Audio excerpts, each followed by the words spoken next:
Ол қақшиып шығып тұр мына жағынан бүйтіп қарағанда мысалы. Дұрыс көрінбей тұр açamай. Енді мына жағы теп-тегіс тұр. Мына жағы теп-тегіс. Мына поршынның мына жағы шығып тұр. Мына жағы теп-тегіс тұр. Поршын бүйтіп қисық тұр да. Түсің ба? Поршын қисық тұр. Бір жағына қоса болып тұр да. Мына зазорды көрдің ба? Міне, поршын қисайып тұр. Мына жағы теп-тегіс мысалы. Мынаны поршыннан шығып тұрғанда қазір немен өлшеймін қазір.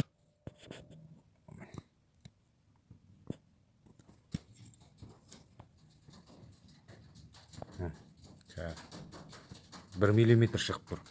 Мынаны қара, бізде бір поршын мынандай ықпалы полный до конца көтерілгенде. Екінші полный плоский болып. Міне біздегі причина мына төртінші свечаны мынандай қылып жалпайтып ұрып тастап отыр. Екінші рет уже. Екінші рет уже.